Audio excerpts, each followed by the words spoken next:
prosseguindo o estudo de História da Igreja. Estamos na página 24 do livro 4. Vamos falar agora sobre Macário de Jerusalém. Bom, estamos no ano 325 e nesse período que passaram-se cerca de 12 anos, desde que Constantino terminou, com a perseguição no Império Romano, naquele acordo com Licínio. E uma das atitudes que eles vão começar a ter a partir desse momento é fazer com o cristianismo o que também acontecia com o paganismo, que era aquela peregrinação a lugares santos. Isso não existe no cristianismo, não existe porque nós fazemos uma peregrinação a Jerusalém. Nós podemos ir a Jerusalém, ver as pessoas que vão hoje a Jerusalém, elas são enganadas pelo local que elas vão, Em 2019, uma empresa de turismo chegou a fazer contato comigo para eu ir a Jerusalém como guia e dando aula de história. Eu falei para eles, olha, eu posso fazer isso, só não peça para eu dizer que Constantino salvou o cristianismo, ou dizer que aquela igreja lá do Santo Sepulcro é exatamente o lugar onde Jesus foi sepultado, a igreja da Natividade, o lugar onde Jesus nasceu. Tem lá, irmãos, o local onde Maria colocou a manjedoura, E as pessoas pagam um valor alto para chegar lá, dar uma olhada, e é coisa de segundos, porque é muita gente para olhar. Ou seja, é muita gente pagando para ser enganado, E a história de todos esses pontos turísticos começa agora com Constantino e com Dona Helena. Eu tenho esse problema com essa heresia de Constantino, tanto em história da igreja quanto história de Israel. Quando eu dou aula de história de Israel, eu explico para os irmãos. Teve um aluno uma vez, ele, poxa pastor, eu tive lá no Monte Sinai, só está me dizendo que aquele Monte Sinai que hoje chamam de Monte Sinai, na verdade, a gente não sabe se é o Monte Sinai.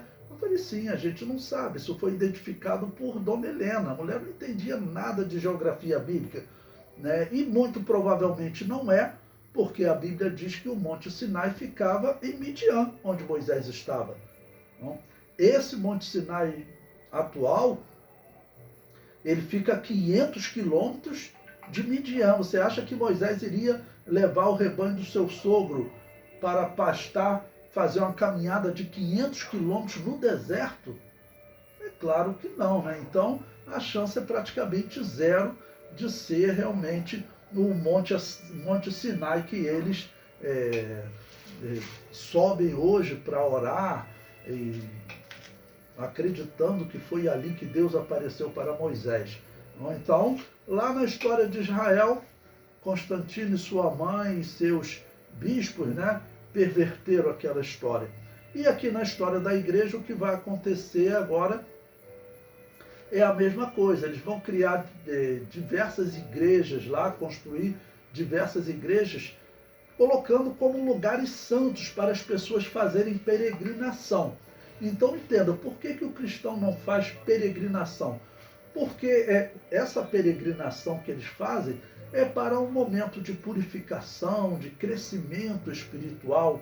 Tá? E nós cristãos,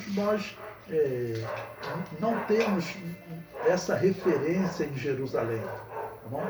Querer em Jerusalém, acho que todo cristão gostaria. Eu gostaria de ir em Jerusalém, sabendo que existem muitos enganos lá, mas para poder ver a história, porque, por exemplo, o Muro das Lamentações, nós sabemos, esse realmente foi o muro, onde Jesus esteve, porque era o muro de Herodes, não é o muro de Salomão, como alguns pensavam. E existem alguns locais que realmente são locais do tempo de Jesus, ok? Mas, assim, o que foi construído lá é um verdadeiro comércio. E a gente Tem história que a gente nem tem como contar tudo aqui para vocês, mas, irmãos, na história, os católicos romanos, os católicos ortodoxos e os católicos coptas, eles se matavam para ver quem é que controlava aqueles lugares santos. Tanto que se você for lá hoje, vai ter local que você vai que é controlado pelo católico romano. E outro local é controlado pelo católico copta. Eles fizeram praticamente uma divisão, sabe? Olha, aí vocês ganham dinheiro, aqui nós ganhamos dinheiro. Não? Essa é a realidade. Eles vão inventar um monte de história. O local lá no Monte das Oliveiras, né, onde Jesus teria orado, não? Onde ficava também o Jardim do Getsemane, eles fizeram uma igreja lá. Tem lá o local onde Jesus dobrou os seus joelhos. Mas isso aí não tem como ser verdade, né? Não tem como ser verdade. Bom, então agora vamos falar sobre Macário de Jerusalém. É um bispo ligado a Constantino, que ele, junto com Dona Helena, ele cria exatamente essa fábula, ok? Ligado a esses locais santos de Jerusalém. Então, número 11, página 24, Macário de Jerusalém. Próximo do ano 325, Jerusalém era chamada de Aélia Capitolina. Retomou o antigo nome. Ela era chamada, então, lembre-se, desde o imperador Adriano. Nós estudamos esse ponto.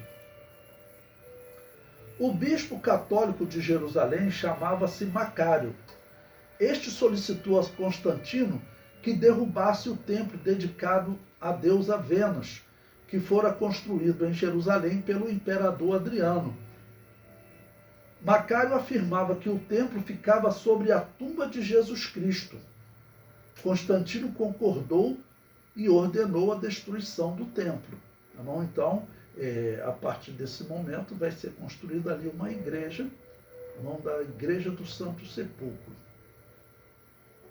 Coloquei aí no livro para vocês uma ilustração, e essa ilustração ela é denominada o encontro da Vera Cruz, ou seja, da cruz verdadeira, o encontro da cruz em que Jesus foi crucificado.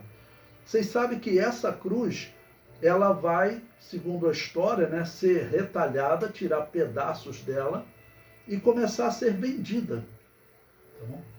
E historiadores sérios escreveram que já tinham visto tantos pedaços de cruz sendo vendidos, que se juntasse todos eles daria para construir vários navios.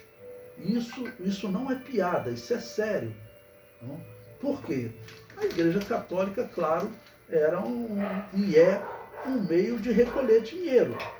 Não é um meio de recolher dinheiro. O comentário prossegue.